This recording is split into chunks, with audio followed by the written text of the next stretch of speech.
दोस्तों नमस्कार, मैं आपका दोस्त मनोज कुमार मिश्रा, एक फिलोसोफर और एस्ट्रोलॉजर में आप सभी लोगों का अपने YouTube चैनल एस्ट्रो और वर्ल्ड में हार्दिक स्वागत करता हूं। और आप सभी लोगों से रिक्वेस्ट करता हूं कि अगर आप लोग अभी मेरे चैनल पर नए हैं तो चैनल को जरूर सब्सक्राइब करें।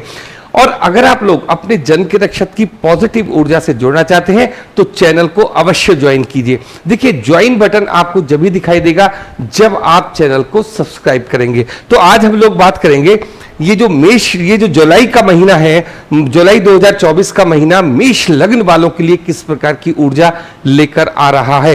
तो अगर हमारी जन्म पत्री में यहां पहले भाव में 1 का अंक लिखा हुआ है तो ये जन्म पत्री कहलाएगी या ये कुंडली कहलाएगी मेष लग्न वालों की। और अगर आप लोगों ने मेरी वो वीडियो कि जानिए मेष लग्न वाले लोग कैसे होते अभी तक नहीं देखी है तो आई बटन पर क्लिक करके वो आप वीडियो देख सकते हैं। तो सबसे पहले हम लोग चर्चा करेंगे गोचर की। तो देखिए, पहला परिवर्तन मतलब जुलाई में पहला परिवर्तन हो रहा है शुक्र का। शुक्र 8 तारीख को मिथुन राशि से निकलकर कर्क राशि में आ जाएंगे। बात कर लेते हैं मंगल की। मंगल 13 तारीख को मेष से निकलकर वृषभ में आ जाएंगे। सूर्य 16 तारीख को मिथुन से निकलकर कर्क में आ जाएंगे। और बुध जो है वो कर्क से 20 जुलाई को निकलकर लियो राशि मतलब सिंह राशि में आ जाएंगे। तो ये परिवर्तन है। और अगर हम बात करते हैं गुरुदेव बृहस्पति की तो पूरे के पूरे महीने गुरुदेव बृहस्पति आपके 2nd भाव में रहेंगे। बात कर लेते हैं केतु की, ये आपके 6ठे भाव में रहेंगे। और जो हमारे राहु हैं ये आपके 12वें भाव यानी मीन राशि में रहेंगे। और अगर बात कर लेते हैं हम शनिदेव महाराज की तो वो अपनी ही राशि में रहेंगे लेकिन वक्री पोजीशन में होंगे और कुंभ राशि में गति करेंगे। अब हम लोग देखिए बात करेंगे आपसे डेट वाइज प्रेडिक्शन की। तो अगर हम देखते हैं कि 1, 2, 15, 16, 28 और 29 नो आर्ग्यूमेंट्स विद स्पाउस। अगर 3, 4, 30, 31 की बात करते हैं तो ये पैसे का समय है। इसके साथ साथ आपको मैं ये भी बता दूं कि ये जो 4 डेट्स है, अगर आपका कहीं भी पैसा उधार का पैसा, जैसे कोई पार्टी हमारा पैसा नहीं दे रही है और आपको मांगना है, उसे तकादा करना है, तो क्या है ये डेट्स आपके लिए तकादा करने के लिए भी बहुत शानदार डेट्स है। बात करेंगे 5 और 6 की। No arguments with brother. 7 और 9, 7 से लेकर 9 तक, 22 और 23 तक ट्रबल्ड माइंड रहेगा। मतलब बड़े डिसीजंस आपको इस समय नहीं लेने हैं। 10 और 11 को टाइम फॉर चिल्ड्रन है, बच्चों की तरफ ध्यान दे रहे हैं। 12 से लेकर 14 तक हमारा जो है नो चेंज इन जॉब। मतलब इन डेट्स में इनको थोड़ा सा अवॉइड करके ऊपर नीचे करके अगर हमें जॉब चेंज करनी है तो हमें ऐसा करना है।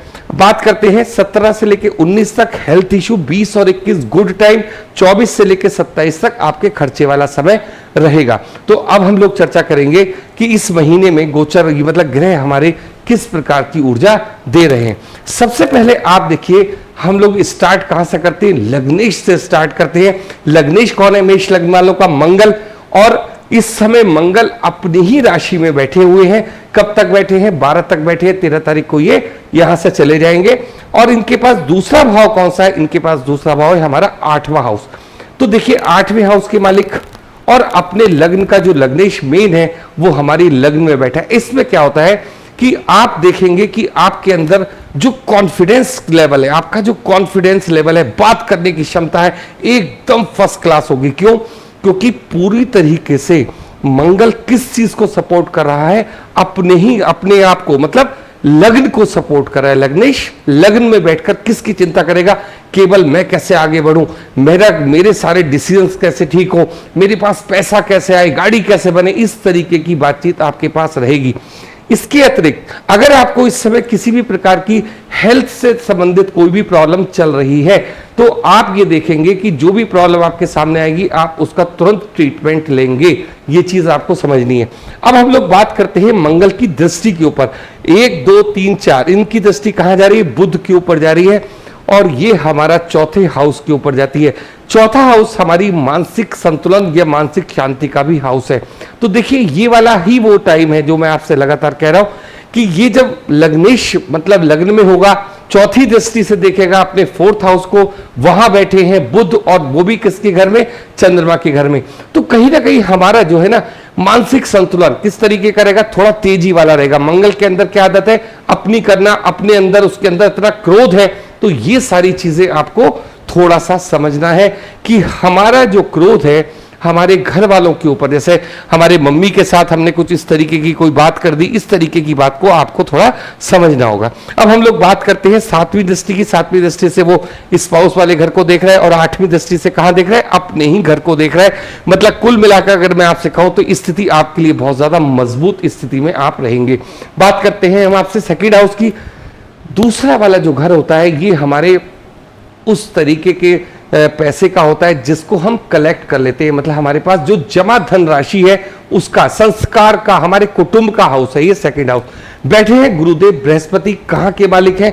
भाग्य भवन के मालिक हैं और खर्चे वाले भवन के मालिक हैं। सेकंड हाउस में बैठे हैं। सबसे पहली बात तो ये समझिए कि जब भी गुरुदेव बृहस्पति शुक्र के घर में बैठेंगे सेकंड हाउस में, तो वो मजबूत किसको करते हैं? शुक्र को मजबूत करेंगे। इसका मतलब क्या हुआ कि पूरे महीने आप ये देखोगे कि जिस तरीके के भौतिक सुख साधनों की आपको आवश्यकता है, आपको पूरे महीने भौतिक सुख साधनों में कोई कमी नहीं आने देंगे। पहली बात, भाग्य से आपको, जैसे भाग्य से आपको बहुत बड़ी हेल्प मिलेगी। किस मामले में? पैसे के मामले में आपको हेल्प मिलेगी। दूसरी बात यह कि 12वें हाउस का मालिक है, मतलब और बैठा का है सेकंड हाउस में, तो जो आपके खर्चे होंगे वो किस जगह के होंगे? भौतिक सुख साधनों के ऊपर आपके अच्छे खर्चे होंगे। मतलब आपका मन प्रफुल्लित रहेगा। खर्चे से संबंधित, खर्च करा और मजा नहीं आया, ऐसी बातचीत आपके साथ नहीं रहेगी।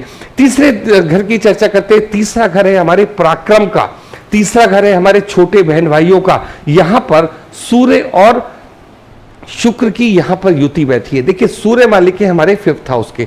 इसका मतलब जो भी डिजायर, जो भी चीजें हम सोच रहे हैं वो पूरी कहां से होंगी? 3rd हाउस से पूरी होंगी। इसका मतलब क्या हुआ कि अगर हम लोग कुछ ऐसा प्लान कर रहे हैं कि जैसे कोई हम हीलिंग करते हो, हम किसी ऐसे प्रोफेशन से जुड़े हुए हैं जिसके थ्रू हम पैसा कमाना चाहते हैं, लेकिन अभी तक हमने उसको स्टार्ट नहीं किया है, तो यहां पर सूर्य और शुक्र की युति जो आई है आपके लिए किस चीज का है? आपके 7th हाउस किसका है? शुक्र का हाउस है।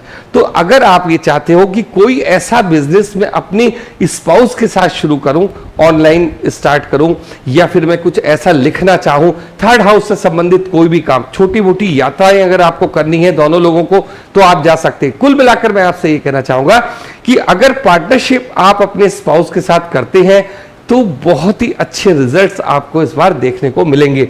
बात कर लेते हैं 4th हाउस की। मालिक कौन है? चंद्रमा। बैठे कौन है? बुध। बहुत ज्यादा इनकी आपस में अच्छे रिलेशंस नहीं होते बुध के और चंद्रमा के। और बुध यहां से 20 तारीख को गोचर करेंगे अपनी मित्र राशि लियो राशि में, सिंह राशि में। जब तक की क्या कंडीशन होगी? देखिए तीसरे हाउस का मालिक 4थे हाउस में बैठा है। दूसरी बात यह है कि जो रोग ऋण शत्रु का भाव है वो हमारा जो मालिक है वो 6th हाउस में बैठा है। दो बातें समझिए, इस समय हमारे घर में जो भी काम करने वाले लोग हैं, मतलब काम करने वाले जो हमारे यहाँ पैसों पर काम करते हैं, में से लेबर हो गया, इस तरीके के लोग, उनका आपको विशेष ख्याल रखना है। मतलब खाने पीने से संबंधित चीजें अगर आप उनको देना चाहते हैं दे सकते हैं। दूसरी बात ये, अगर हम कहीं जॉब करते हैं और हमसे नीचे जो काम करने वाले लोग हैं, आपको उनकी बात सुनकर ही कोई ना कोई डिसीजन लेना होगा। अन्यथा क्या होगा कि आपसे तो वो कह देंगे कि चलिए साहब ये काम हो जाएगा, लेकिन पीठ पीछे आपकी बुराई होगी और वो बिल्कुल भी आपको बर्दाश्त नहीं होगी। तो आपको ये समझना है कि जो हमारे नीचे काम करने वाले लोग हैं उनको हमें साथ लेकर चलना होगा। बात करते हैं आपके 5th हाउस की। 5th हाउस का मालिक है सूर्य। बैठे कहां पर है? 3rd हाउस में। मालिक कौन है? मालिक के देखिए ये किस किस चीज का मालिक होता है? हमारी इच्छाओं का हाउस है, हमारे बच्चों का हाउस है। तो आप एक बात मान के चलिए कि यहां पर क्योंकि शुक्र का और सूर्य का कॉम्बिनेशन बैठ रहा है, अगर हमारे बच्चे इतने बड़े हैं कि वो कहीं ना कहीं किसी ना किसी से अच्छे रिलेशन में आ जाएंगे, मतलब आप ये मान के चलिए कि बहुत सारी चीजें आपको बिना बताए भी आपके पीछे होंगी। क्यों? क्योंकि अगर किसी को कोई पसंद होगा या कुछ है तो वो आपके बाद में, आपके सामने वो प्रपोजल बाद में आएगा, पहले वो उनके साथ रहेंगे। तो आप इस चीज को समझ के चलिए कि कहीं ना कहीं हमारे जो रिलेशंस है वो कहाँ होंगे? शुक्र के साथ, मतलब अपोजिट जेंडर के साथ हमारे मतलब बच्चों के। और अगर हम लोग इस एज में हैं तो इस एज में हमारे भी रिलेशन इस टाइप के होते हैं। तो ये लव एंड रोमांस का हाउस भी है। और दोनों कहाँ बैठे? 3rd हाउस का मालिक, मतलब 5th हाउस का मालिक किसके साथ बैठा है? इस समय शुक्र के साथ बैठा है। तो ये सारी चीजें आपको देखने को मिलेंगी। और कब तक मिलेंगी? 8 तारीख तक ये संभावनाएं बहुत ज्यादा रहती हैं। बात कर लेते हैं 6 हाउस के। 6 हाउस का मालिक है बुध, बैठा है 4th हाउस में, यहां बैठे हैं केतु। रोग ऋण शत्रु से तो आपका बचाव करेंगे, लेकिन बैठे कहां पर है? 4th हाउस में। तो मन का सुकून कब मिलेगा? जब आप अपने नीचे वाली लेबर को खुश रखेंगे। मतलब हमारे, चाहे वो घर में काम करने वाला व्यक्ति हो, कोई भी हो, उसको हमें कुछ ना कुछ खिला पिलाकर, पैसा देकर, एक्स्ट्रा कुछ पैसा देकर उसको हमेशा प्रसन्न रखना है पूरे महीने। बात कर लेते हैं आपके 7th हाउस की। मालिक है शुक्र, बैठे हैं 3rd हाउस में। तो ये 2 चीजें को इंडिकेट करता है कि एक तो ये कि जिन लोगों की अभी मेष लग्न वालों की शादी नहीं हुई है, मैरिज नहीं हुई है, उनका संबंध कैसे होगा? कहीं ना कहीं कोई आसपास ही उनको पसंद आएगा और वो ये चाहेंगे कि मैं इनसे विवाह कर लूं। तो एक अच्छी बात ये चीज चल रही है। दूसरी बात, अगर मैं आपकी जॉब से रिलेटेड भी बात करूंगा, जो 6 हाउस से संबंध में रह गई थी, 20 तारीख के बाद आप लोगों को जॉब बहुत आसानी से मिल जाएगी, 20 जुलाई के बाद। अब हम लोग 7th हाउस की जो चर्चा कर रहे हैं, उसमें आपको ये समझना है कि हमारे जो रिलेशंस हैं, मतलब जो मैरिज वाला मैं पोर्शन आपसे कह रहा हूं, ये चीज किसके साथ चल रही है? आसपास ही आपके कहीं ना कहीं कोई ना कोई रोमांस वाला सीन चल रहा होगा। उसके बाद जब शुक्र यहां पर आ जाएंगे, आपके 4th हाउस में आ जाएंगे, तो इस चीज को आप मान के चलिए, तब आप कोई भी प्रॉपर्टी, कोई भी चीज खरीदेंगे, किसके नाम खरीदेंगे? अपनी स्पाउस के नाम खरीदेंगे। बात कर लेते हैं 8th हाउस की। चर्चा हो गई है मंगल के माध्यम से। बात करते हैं 9th हाउस की। इसकी चर्चा गुरुदेव बृहस्पति के माध्यम से हुई। अब बात करते हैं आपसे 10th हाउस की। 10th हाउस किस चीज का हाउस है? जहां पर भी हम जॉब करते हैं, ये हमारा हाउस है। अब यहां बैठे कौन है? सामने इसके कौन बैठे? बुध। तो देखिए, आपको अपने ऑफिस में किसी भी वाद विवाद से बचना है। मैंने आपसे क्यों कहा वाद विवाद से बचना है? क्योंकि बुध की नेचर क्या है? 7th हाउस को ये देख रहा है। बुध की नेचर क्या है? बहुत ज्यादा, जरूरत से ज्यादा बोलना, और बहुत जरूरत से ज्यादा आप जब बोलोगे और आप ये चीज अपने बॉस के साथ करोगे, आप ये सोचोगे ये मेरा मित्र बन गया, ऐसा कहीं कुछ नहीं होने वाला। 20 तारीख तक आपको केवल प्रोफेशन से संबंधित बातचीत ही उनसे करनी है। आप अपने घर के इश्यूज बिल्कुल भी डिस्कशन मत कीजिए। आप कोई ऐसी घर की बात उनके साथ डिस्कशन मत कीजिए। क्यों? क्योंकि वो आपकी कमजोर नस पकड़ लेंगे। तो इस चीज को आप पकड़ के चलिए। नस कहां से आई? बुध से आई। और देख किसको रहे? बुध देख रहे 10th हाउस को। तो ये चीजें समझनी है। एक तो फालतू बात करने से अपने बॉस के साथ बचना है, और एक दूसरे से वाद विवाद अगर होने लगे तो आप वहां से उठ के चले जाइए। बात कर लेते हैं हम आपसे 11th हाउस की। 11th हाउस का मालिक अपने ही घर में बैठा है, बकरी पोजीशन में चल रहे हैं इस समय शनि। देखिए, शनि इस समय आपको बहुत ज्यादा पैसा देने की स्थिति में बैठे हैं। तो आप जितनी मेहनत कर सकते हैं उतना आप मेहनत कीजिए, अपने ऊपर इन्वेस्ट कीजिए, और लॉन्ग टर्म शेयर्स वगैरह के ऊपर भी इन्वेस्ट आप कर सकते हैं। बात कर लेते हैं हम आपके 12th हाउस की, जहां पर बैठे हैं राहु।